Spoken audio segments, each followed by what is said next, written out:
प्रतिबोधितां भगवता नारायणेन स्वयं व्यासेन रचितां पुराणमुनिना मध्ये महाभारतम् अद्वैतामृतवर्षिणीं भगवतीम् अष्टादशाध्यायिनी अमृतमनुसन्धामि भगवद्गीते भगवद्वेषिणीं नमोऽस्तुते व्यासविशालबुद्धे पुल्लारविन्दाय तपत्रनेत्र येन त्वया भारततैलकुमारः प्रज्वालितो ज्ञानमयप्रदीप प्रपन्नपारिजाताय स्तोत्रवैत्रैकपाणिने ज्ञानमुद्राय कृष्णाय गीतामृतदुहे नमः।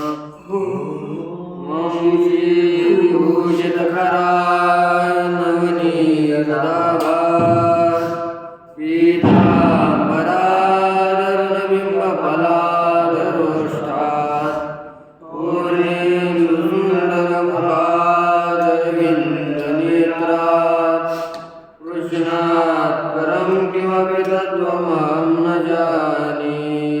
ज्ञानेशं नामदेवं च एकनाथं तथैव च तुकारामं तथा वन्दे वारकरी परम्पराम् आद्यान्तसमारम्भान् श्रीज्ञानराजमध्यमान् अस्मदाचार्यपर्यन्तां वन्दे गुरुपरम्पराम् आदिनाथं गोरक्षं गैनीं तथा निवृत्तिं ज्ञानदेवं च लोकं वन्दे मुहुर्मुहुः। श्री भगवान श्री महाराज महाराज शांति ब्रह्म एकनाथ महाराज आदि गुरु श्री शंकराचार्य इत्यादि सब संतों की अलौकिक अहितों की अकारण ऐसी कृपा से श्रीमद् भगवद गीता के विचार के प्रसंग में श्रीमद् भगवद गीता के 13वें अध्याय का 12वां श्लोक नेयं यत्त प्रवक्ष्यामि यत्त्वामृतमश्नुते अनादिमध्यान्मसत्तानासदच्यते। इस श्लोक का हम लोग विचार कर रहे थे। इस श्लोक का विचार करते हुए श्लोक का तो अर्थ किया, अर्थ कहा कि अनादिमत परब्रह्म, ये परब्रह्म परमात्मा अनादिमत है, अनादि है और अपना सत है ना असत है, ये बताया जा रहा है। लेकिन यहाँ पर बीच में किसी ने इस श्लोक का अन्य रीति से व्याख्यान किया है, तो उस दूसरे का व्याख्यान का खंडन करने के लिए प्रस्तुत में कहते देखिए, अत्र किंचित् अनादि मत परम इति पदं छिन्दन्ति। कोई लोग ऐसे हैं अनादिमत, भाई अंगुल में भाष्यकर ने क्या कहा, अनादिमत ये अलग पद है और परम अलग चीज है, तो अनादिमान परब्रह्म है ऐसा भाष्यकर जी का अर्थ था, कहते जी। लेकिन जो अन्य व्याख्याकार है उन्होंने अनादि यह अलग पद किया और मत परम यह अलग पद बनाया। भाष्यकार कहता अनादिमत अलग परम अलग, लेकिन इन्होंने क्या किया, अनादि यह अलग पद और मत परम अलग। ये भगवान भाष्यकार कहता है अत्र किंचित्, अत्र इस श्लोक में कोई लोग अनादि और मत परम इति पदम छिन्दन्ति, इस तरह पद का विच्छेद करते हैं, अलग अलग करते हैं। बहुव्रीहिणोक्ते अर्थे, बहुव्रीहिणा उक्ते अर्थे बहुव्रीहि समास के द्वारा बताए गए अर्थ में मतलब अनर्थक्यम मतुप में आदर्थकता अनिष्ट होगी, मतुप में अनर्थकता इष्ट नहीं होगी। अर्थ विशेषम च दर्शयन्ति, और विशेष अर्थ को भी दिखाते हैं। क्या? अहम वासुदेवाख्या पराशक्तिर्यस्य, क्या बोलते? मैं ही वासुदेव नामक परम शक्ति परब्रह्म हूँ, जिस साधक का इति ऐसा तो उनका व्याख्यान है। अर्थ विशेष देखते कि मैं वासुदेव नामक पराशक्ति जिसकी है ना, तद मत परम, वह मत परायण है। उन्होंने कहा, लेकिन भाष्यकार खंडन करते कहते सत्यम एवं अपुनरुक्तम स्यात्। सत्य, यदि आप ऐसा बहुरे समझ करके मत पर का अर्थ निकालोगे तो अपुनरुक्त हो जाता है।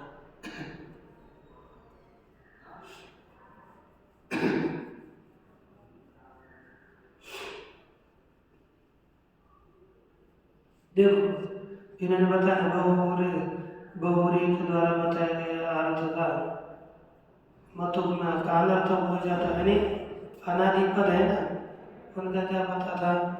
न आदि अस्य इति अनादि, तो हो गया। आदि नहीं जिसका उसको अनादि, तो अनादि मत किसको कहेंगे फिर? अनादि का अर्थ हो गया आदि रहित वाला, और अनादि वाला यहाँ पर अनादि के आगे पुनः मत जोड़ा है। अनादि पद से ही आदि नहीं है जिसका ऐसा सिद्ध होता है, बिना पुनः मत जोड़ना, ये क्या होगा? पुनरुक्ति दोष होता है। क्या दोष होता है? मतुप अनर्थ, क्या माने इष्टम से आदि बताया ना, मतुप अनर्थ का अनिष्ट होगा, अर्थात मतुप में पुनरुक्ति दोष आ जाता है। तब इसलिए अनादि अलग पद और मत पर अलग पद करते हैं, और उन्होंने मत पर का विशेष अर्थ मैं वासुदेव नामक की परादेवता है शक्ति जिसका ऐसा मत पर यह अर्थ किया। लेकिन भाष्यकार उत्तर देते समय में कहते हैं हाँ सत्यम एवं अपुनरुक्तम से, सत्य एवं ऐसा अपुनरुक्त दोष होता है। अर्थश्चेत संभवती, यदि ऐसा अर्थ संभव होता तो अपुनरुक्त दोष आता, न तो अर्थ संभवती। ये लेकिन यह अपने अर्थ का पुनरुक्त दोष का कारण हो जाता। यदि आपने बताया हुआ अर्थ संभव होता तो हे पूर्व पक्ष ध्यान दे दो, आपने बताया हुआ अर्थ संभव नहीं है। अच्छा, ब्रह्मण सर्व विशेष प्रतिषेधेनैव विजिज्ञापेक्षितत्वात्, ब्रह्म सभी प्रकार के विशेष प्रतिषेध के द्वारा ही बोध कराने के लिए इष्ट होने से, क्योंकि ब्रह्म में सभी प्रकार के विशेषों का निषेध करके ही वह ज्ञान कराने के लिए ब्रह्म इष्ट है। ऐसा स्वतंत्र ब्रह्म ज्ञान कराने के लिए इसलिए वही कहा न सत सत तन्ना सद उच्चते, वह न सद कहा जाता है न असद कहा जाता है, वह सद भी नहीं कहा जाता और असद भी नहीं कहा जाता। ठीक कि नहीं?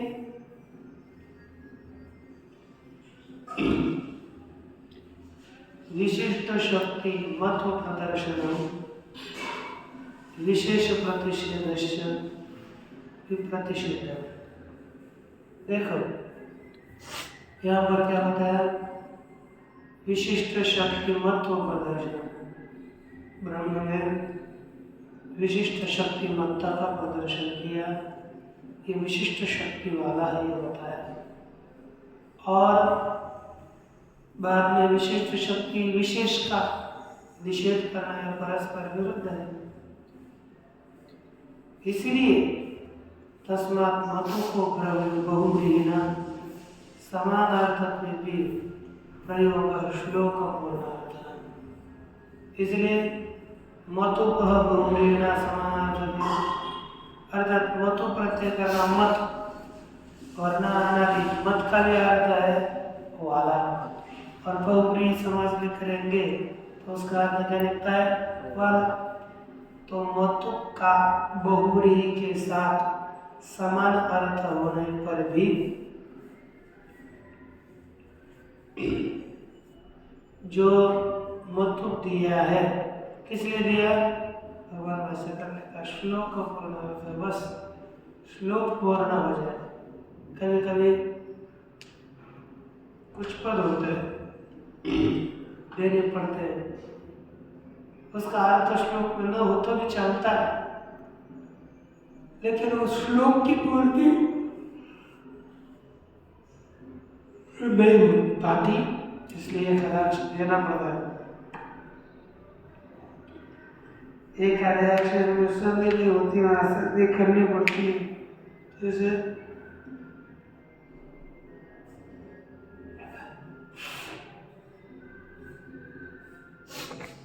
सोच लो इस सूत्र के द्वारा हमने विसर्ग का लोप किया और संधि करी, ऐसा भी कभी पाद पूर्ति के लिए करना पड़ता है।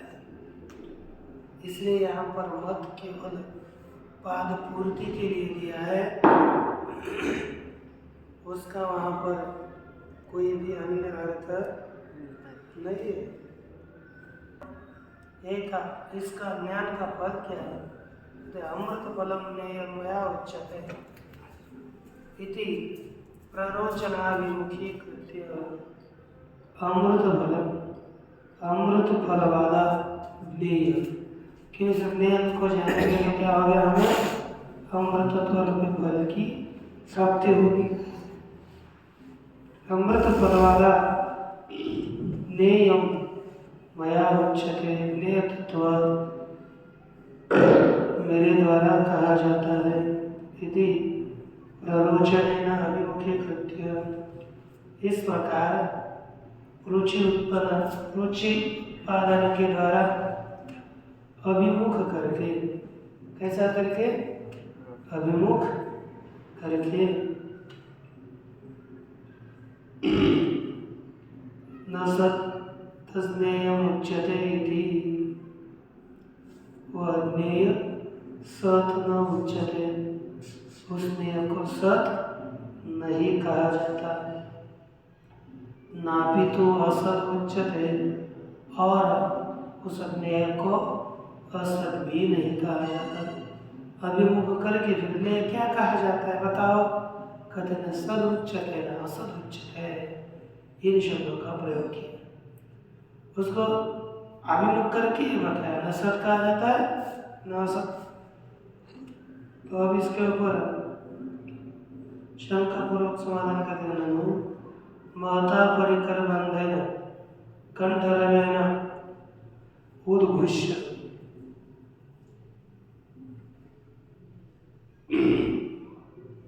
नेयम प्रवक्ष्यामि अननुरूपम उत्तम न सत्तन्न असदुच्यते इति। कहते महाराज महता परिकर बंधन, परिकर माने वैसे सेवक होते हैं, तो महता परिकर अर्थात महान प्रयास से, परिकर बंधा अर्थात हाथ पैर एकदम सज्जित करके, कमर बांध करके समझो। तो महान प्रयास से कंठ में जोर की आवाज से कंठ रव, कंठ का शब्द, रव माने शब्द है ना, और कौन सा शब्द, कंठ का शब्द, महता कंठ और बड़ा शब्द, ऐसे महान ऐसे शब्द के द्वारा महता कंठ लगे ना, तो यहाँ पर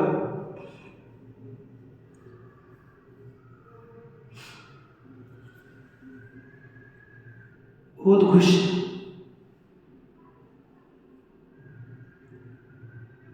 उद्घोष अर्थात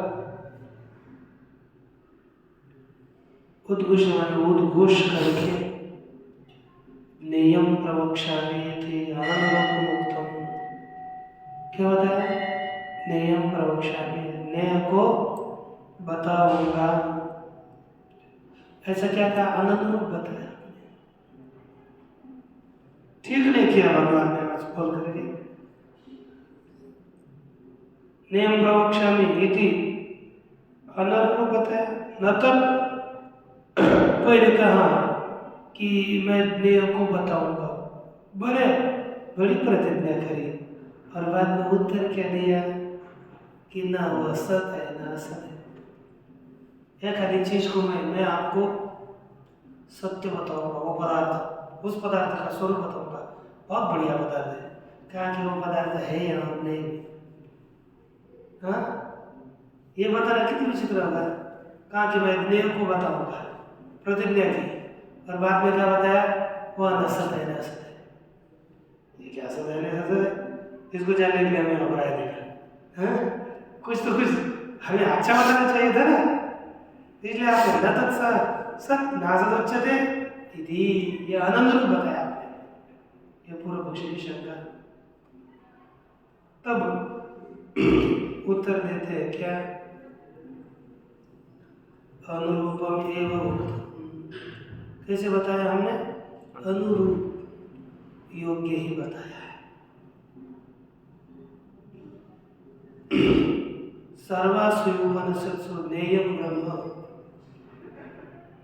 सभी उपनिषदों में ज्ञेय ब्रह्म है, नीति नीति अस्थूलम अनु,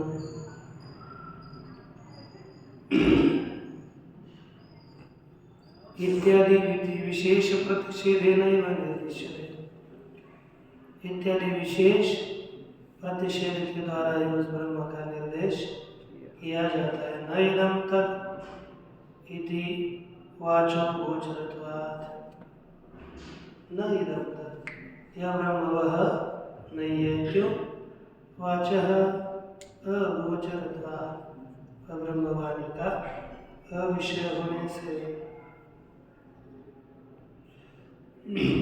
क्योंकि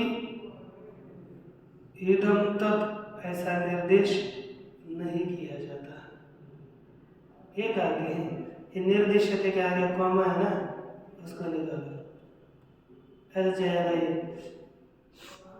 क्या लिखा कि सर्वासु हि उपनिषत्सु ज्ञेयं ब्रह्म, सभी उपनिषदों में ज्ञेय ब्रह्म कैसा बताया है, नीति नीति अस्थूलम अननु इत्यादि विशेष प्रतिषेधेन निर्दिश्यते, विशेष के प्रतिषेध के द्वारा ही ब्रह्म का निर्देश किया जाता है, इदं तत् इति न निर्दिश्यते, ऐसा नहीं लगता, यह वह है ऐसा उस ब्रह्म का निर्देश नहीं किया जाता,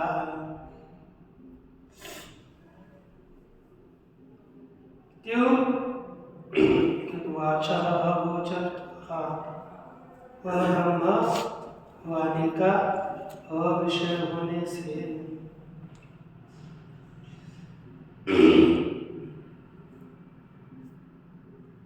ज्ञेयस्य वाग अगोचरत्व उपादान, अब देखो ज्ञेय वाणी का विषय नहीं है, इसकी सिद्धि करने जा रहे हैं, कभी आपको पता ना, ये तो शनिवार है, तो आपको ये वाणी का विषय क्यों नहीं है, ये सिद्ध तो करना पड़ेगा, क्यों शब्द के द्वारा उसको नहीं कहा जा सकता, तो देखिए उसका उसकी सिद्धि कर रहे हैं, ननु न तदस्ति यद वस्तु अस्ति शब्देन नोच्यते। क्या करना? ननु तद न अस्ति, वह नहीं है। कौन? यद वस्तु अस्ति शब्देन न उच्यते, जो वस्तु अस्ति शब्द के द्वारा नहीं बताई जाती, तद न, वह वस्तु है ही नहीं। जो अस्ति शब्द के द्वारा न बताया जाए वह वस्तु नहीं है।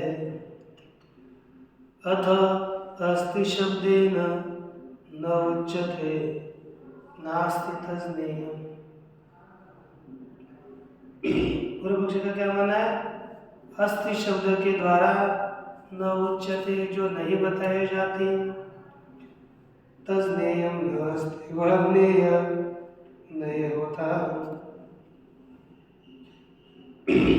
जो अस्ति शब्द के द्वारा बताया जाएगा वही है।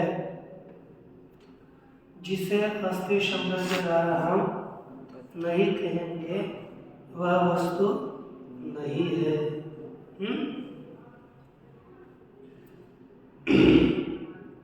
विप्रतिषिद्धम च ज्ञेयं तत्, वह ज्ञेय अतिशय विप्रसिद्ध है, विप्रतिषिद्ध विरुद्ध है।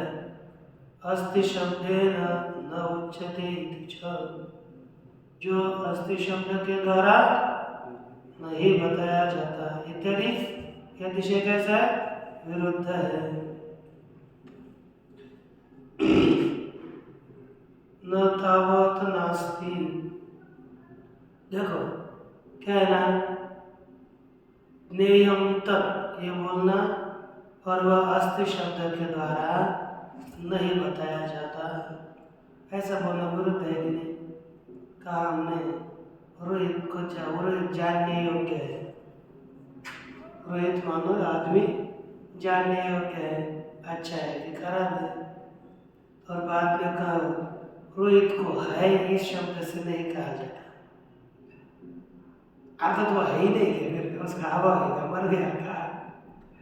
तो एक ही वस्तु को जानना चाहिए और वह उसको है नहीं कह सकते, ये विरोधी है कि नहीं? जो पदार्थ है तो उसी को तो जानेंगे, है ना? कहते न तावत नास्ति, नास्ति बुद्धि विषयत्वात्। जो ब्रह्म है वह नास्ति तीनों, ब्रह्म नहीं है ऐसी बात नहीं है। न तावत नास्ति तीनों,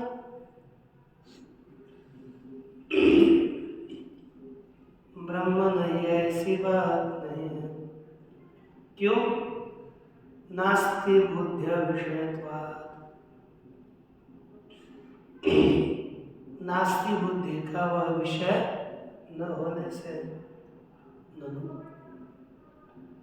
सर्वाः बुद्धयः अस्ति नास्ति बुद्ध्यनुगता एव, सभी बुद्धियाँ अस्ति नास्ति इत्यादि बुद्धि से अनुगति है। क्योंकि कहीं ना कहीं किसी न बुद्धि में अस्ति होगा, किसी बुद्धि में नास्ति होगा।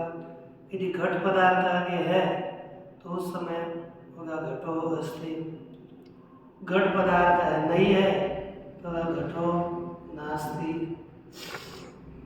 अस्ति और नास्ति इसी बुद्धि से अनुगत सभी बुद्धियां हैं।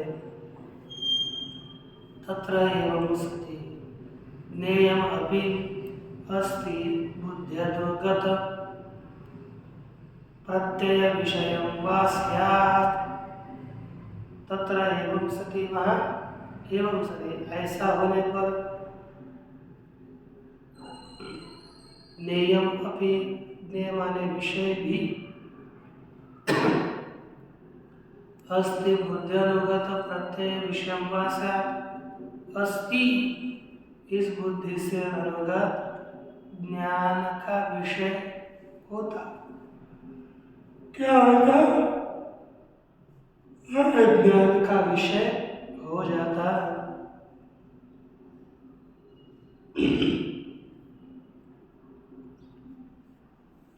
एवं सति ज्ञेयमपि अस्ति बुद्ध्यनुगत प्रत्यय का विषय हो अथवा एक विकल्प उठाया कि ऐसा होने पर सभी आस्ते नास्ते बुद्धि से अनुगत है, तो वह ज्ञेय होने पर भी अस्ति बुद्धि है, ज्ञेय है, इस प्रकार की बुद्धि में अनुगत ज्ञान उसका विषय है, अथवा नास्ति बुद्धि अनुगत प्रत्यय विषय नास्ति इस बुद्धि के अनुगत ज्ञान का विषय है, अस्ति इस बुद्धि के ज्ञान का विषय है ना। देखा, नास्ति ये बुद्धि होगी, नास्ति बुद्धि माने ये नहीं है, ऐसा ज्ञान हुआ। उस ज्ञान में अनुगत जो प्रत्यय वृत्ति है, उस बुद्धि में अनुगत जो ज्ञान समझो, नास्ति ऐसा एक हमारी बुद्धि नहीं है, उस बुद्धि में अनुगत प्रविष्ट कौन? प्रत्यय ज्ञान, उसका विषय है। अस्ति इस बुद्धि का समझ सीधा सीधा वह आपने कहा कि अस्ति और नास्ति बुद्धि में से अनुगत सभी वृत्तियां हैं, तो कहा कि नास्ति इस बुद्धि में अनुगत ज्ञान का विषय है, अथवा अस्ति इस बुद्धि के ज्ञान का विषय है, ये पूछा।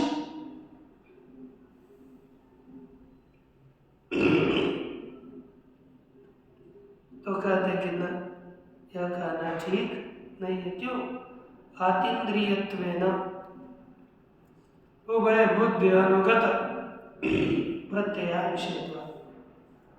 सिद्धांत के मान में देखो, ब्रह्म कैसा है? अतीन्द्रिय, किसी भी इंद्रिय का वह विषय नहीं होता।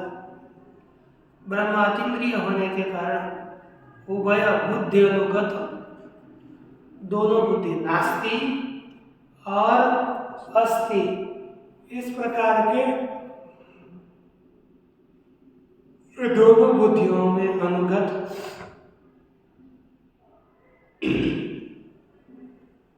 प्रत्यय विषय है ना। वो अनुगत बुद्धि, देखो उभय बुद्धि में अनुगत प्रत्यय का वह विषय नहीं होता। किसका विषय नहीं होता? प्रत्यय का विषय नहीं होता। यदि इंद्रिय गम्यम वस्तु घटाधिकम तद अस्ति, यदि इंद्रिय गम्यम वस्तु, जो इंद्रिय का विषय वस्तु है, कौन? घटाधिकम, घट इत्यादि जो इंद्रिय का विषय वस्तु है, तद अस्ति बुद्धि अनुगत प्रत्यय विषय, वही अस्ति इस प्रकार बुद्धि में अनुगत जो प्रत्यय, उस प्रत्यय का विषय है। अर्थात देखो, चषक, ग्लास, ये किस बुद्धि को है? जो इंद्रिय गम्य है कि नहीं, इंद्रिय के द्वारा दिखती है। जो वस्तु इंद्रिय के द्वारा दिखती है, जैसे ग्लास, इसको क्या कहेंगे हम? अस्थि। क्या कहेंगे? अस्थि। यही अस्थि इस बुद्धि का अनुगत ज्ञान का विषय है। यह वस्तु कैसी है? अस्थि इस बुद्धि के अनुगत जो प्रत्यय, उस प्रत्यय का विषय है।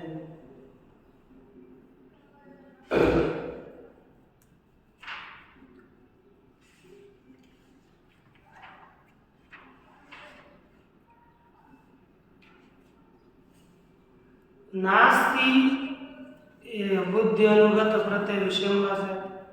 अभी यही जो प्रत्यक्ष का विषय है ना, इसका आस्ति बुद्धि क्या अनुगत विषय का प्रत्यय बुद्धि नास्ति बुद्धि अनुगत प्रत्यय का विषय होगी या तो आस्ति, इस प्रकार के बुद्धि में अनुगत प्रत्यय का ज्ञान का यह चषक विषय होगा। ये किसी हम आस्ति कहेंगे अथवा इसको नास्ति। ठीक है ना? इदम तो ज्ञेयम अतीन्द्रियत्वेन। यह ज्ञेय कैसा है? अतीन्द्रिय होने से। बोले यह ज्ञेय कैसा है? अतीन्द्रिय होने से। शब्दैक प्रमाण गम्यत्वात्। कैसा ये? केवल एक शब्द रूपी प्रमाण के द्वारा ही गम्य जानने योग्य होने से। है कि नहीं? न घटादिवत उभय अनुगत उभय बुद्धि अनुगत प्रत्यय विषय। इसलिए ब्रह्म कैसा है? इंद्रिय के द्वारा जानने योग्य नहीं ना, क्योंकि जैसे अतीन्द्रिय होने से अथवा अर्थात केवल एक शब्द के द्वारा यह ब्रह्म जाना जाता है। इसलिए उभय बुद्धि अनुगत प्रत्यय विषय व ब्रह्म दोनों प्रकार की बुद्धि में अनुगत प्रत्यय का विषय है। इति न प्रत्यय विषय और प्रत्यय का विषय नहीं है। इसलिए न सत तन्ना सदुच्यते, वह सत नहीं कहा जाता और असत भी नहीं कहा जाता।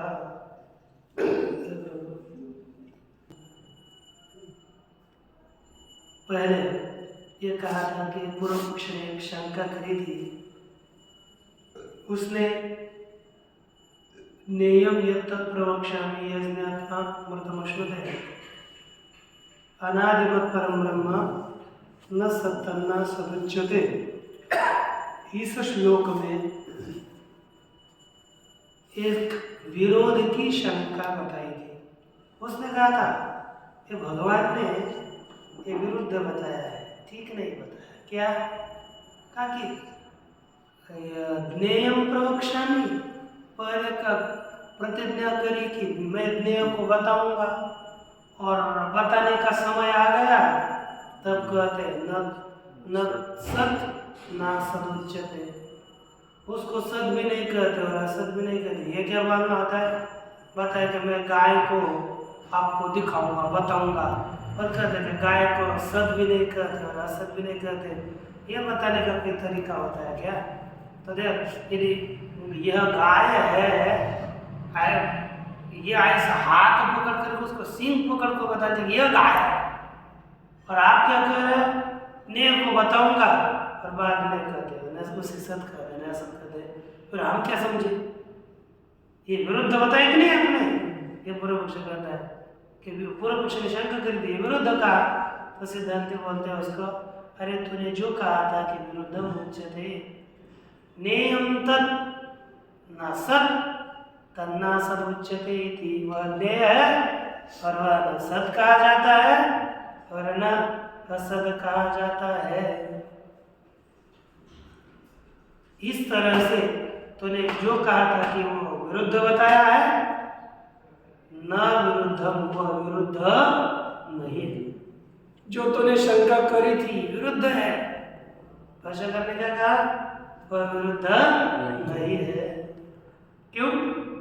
अन्यदेव तद विदिताद अथवा अविदिताद अधि, वह विदित से अन्य है और अविदित से भी अन्य है। इति श्रुति, ऐसी श्रुति होने से, श्रुतिरपि विरुद्धार्थात् से इति चेत्, श्रुति भी विरुद्धार्थ वाली है। ऐसी यदि शंका होता यथा यज्ञाय शालाम आरभ्य कोई तद्वेद यदि अमुष्मिन् लोके अस्ति वा न वेति। कहते कि श्रुतिरपि विरुद्धार्थात् से, क्योंकि कहा ना ये विरुद्ध नहीं है, इसलिए उसने प्रमाण कर दिया क्या केनोपनिषद की श्रुति थी पर कहा अन्य देव तद विदिता अथवा अविदिता आदि, वह विदित से भी अन्य है, ऊपर है, और अविदित से भी अन्य है। ऐसी श्रुति होने के कारण ये ब्रह्म में परस्पर ऐसे शब्दों का प्रयोग होता है, इसलिए विरुद्ध अर्थ नहीं है। तो पूर्व पक्षी क्या बोलता है, महाराज आप श्रुति को प्रमाण ही मत दो, वो भी तो विरुद्ध अर्थ वाली है, वो कैसी बहुत सीधी है, वो भी आप ऐसा प्रमाण दे रहे हो जो विरुद्ध और कहते हैं वो सीधा है, वो भी विरुद्ध अर्थ वाली ही है, क्योंकि वो विदित से भिन्न है, अर्थात वो ज्ञान का विषय नहीं है कि नहीं। विदित अर्थात ज्ञान का विषय, ज्ञान के विषय से भिन्न है, और ज्ञान का जो विषय नहीं है उससे भी भिन्न है। यह श्रुति भी विरुद्ध अर्थ वाली है, दिखती कि नहीं। वो ज्ञान का विषय है तो आज्ञा क्या होता है ना, कोई ज्ञान का विषय नहीं है तो अज्ञान का विषय होना चाहिए, कोई अज्ञान का विषय नहीं है तो ज्ञान का विषय होगा, इतना ही है। कहते वो ज्ञान का भी विषय नहीं और अज्ञान का भी विषय नहीं, वो जाना भी नहीं जाता, और जानने का विषय जैसे ज्ञान का विषय जैसे घटपट है उससे भिन्न है, और ज्ञान का विषय नहीं है जैसे प्रकृति उससे भी भिन्न है। लेकिन है फिर क्या है, तो क्या ये तो है ना, अलग ही है, इतना बताया। अर्थात कार्य और कारण से भिन्न है, ये उसका बताने का तात्पर्य था। लेकिन पूर्व पक्षी कहता है महाराज वो श्रुति भी विरुद्ध अर्थ वाली है। यथा यज्ञाय शालाम आरभ्य, जैसे यज्ञ के लिए शाला का आरंभ करके कोई तद्वेद, कौन उसको जानता है, यदि अमुष्मिन् लोके अस्ति वा न वेति, यदि इस लोक में है अथवा नहीं है।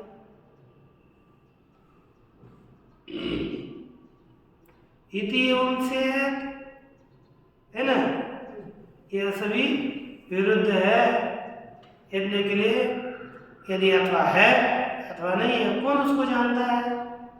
तो इस प्रकार विरोध बता करके इति एवं चेत उत्तर करते नो, यह कहना ठीक नहीं है। विदिता विदिताभ्याम अन्यत्व श्रुते है, क्या विदित और अविदित से भिन्नत्व का श्रवण होने से, ठीक ना।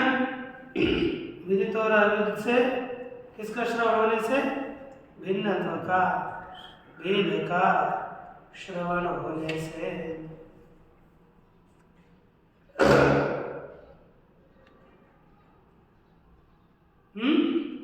ये विरोध नहीं है, अवश्य विज्ञार्थ प्रतिपादन परत्वात्। विदिता विदिता ज्ञान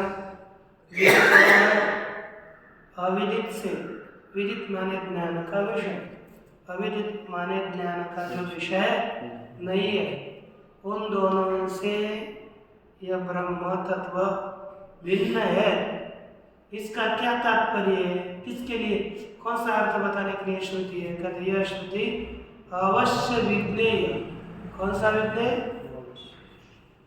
अवश्य निश्चित विज्ञेय अर्थ, कौन, ब्रह्म, निश्चित विज्ञेय अर्थ के प्रतिपादन परक होने से। कैसा है, निश्चित विज्ञेय अर्थ के प्रतिपादन परक वह श्रुति है, इसलिए वहां पर कोई अनर्थकता नहीं है, वह श्रुति विरुद्ध नहीं है। बस उसका तात्पर्य है कि जानने योग्य अर्थ को जानना है, इसके लिए अश्रुति है। यदि अमुष्मिन् इत्यादि तो विदिशेषो अर्थवाद, और अभी ऊपर बताया हुआ है ना क्या, कोई तद्वेद यद्यमुष्मिन् लोके वा लोकेऽस्ति वा न वेति,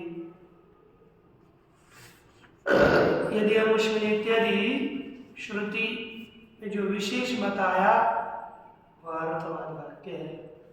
वह श्रुति कोई अन्य वाक्य नहीं हुआ, अर्थवाद वाक्य है। और देखो उपपत्तिश्च, उपपत्ति अर्थात सिद्धि होने से भी, कैसे सद सदादि शब्द ब्रह्मणोच्येत इति, सद और असद इत्यादि शब्दों के द्वारा ब्रह्म नहीं बताया जाता, ये सिद्ध है। सर्व ही शब्दों, देखो ना, ब्रह्म को किस शब्द से नहीं कहा जाता, बोलिए, सत शब्द से भी नहीं कहा जाता, वही पैड बेटा, और किस शब्द से नहीं कहा जाता, असत शब्द से भी नहीं कहा जाता। सर्व ही शब्द अर्थ प्रकाशनाय प्रयुक्त, सभी प्रकार के शब्द अर्थ के प्रदर्शन के लिए बताए गए।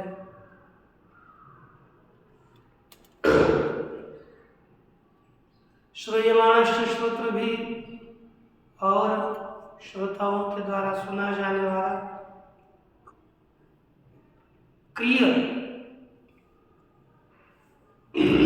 देखो श्रोता के द्वारा श्रूयमाण सुना जाने वाला जो शब्द होगा, जाति क्रिया गुण संबंध द्वारे संकेत ग्रहण व्यपेक्षः, जाति क्रिया गुण इत्यादि संबंधी शब्दों के द्वारा संकेत ग्रहण,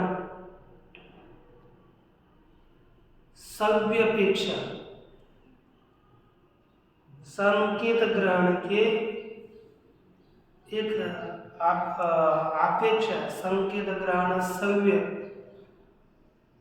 सव्य माने सापेक्ष, सव्यपेक्षा अर्थात सापेक्ष, संकेत ग्रहण के सापेक्ष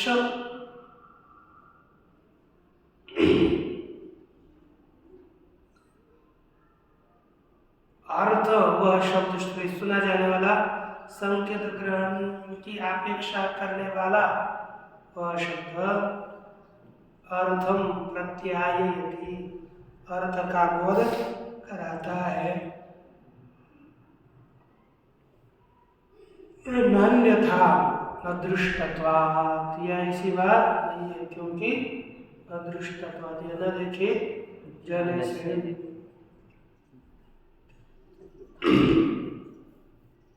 कहते दिया था जैसे गौ अश्व इति वा जातितः, क्योंकि गौ गाय घोड़ा, इसका बोध किसके द्वारा होता है, जातितः, क्योंकि गोत्वान गौ और अश्वत्वान अश्व, यहाँ पर ऐसा जो बोध होता है वो गो में और अश्व में, गोत्व और अश्वत्व ये जाति रहने के कारण हमें गो शब्द के द्वारा गो, गोत्व विशिष्ट गौ और अश्वत्व विशिष्ट अश्व का बोध होता है, ये जाति से बोध है।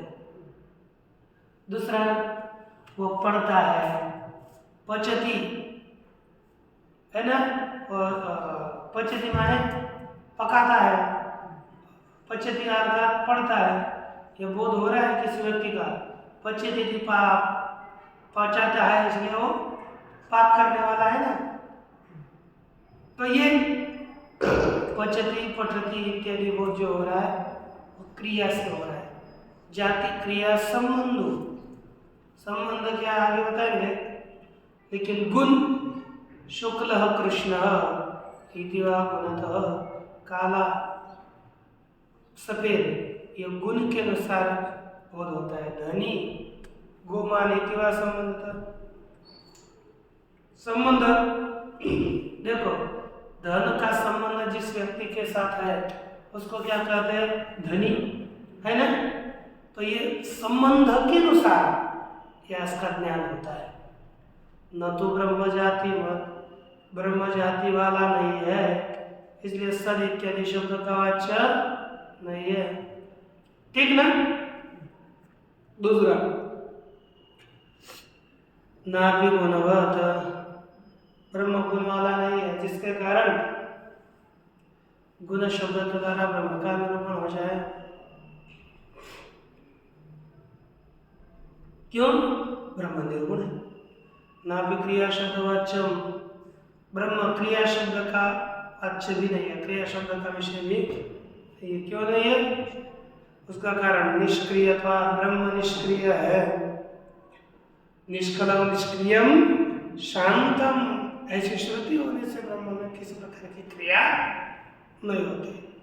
न जो संबंधी, ब्रह्म किसी का संबंधी भी नहीं है। एकत्वाद, अद्वैतवाद, अविषयत्वाद, ब्रह्म एक, अद्वितीय और अविषय, इसका भी विषय न होने से अविषयत्वाद, आत्मत्वाद चल रहा, ब्रह्म आत्मा होने से भी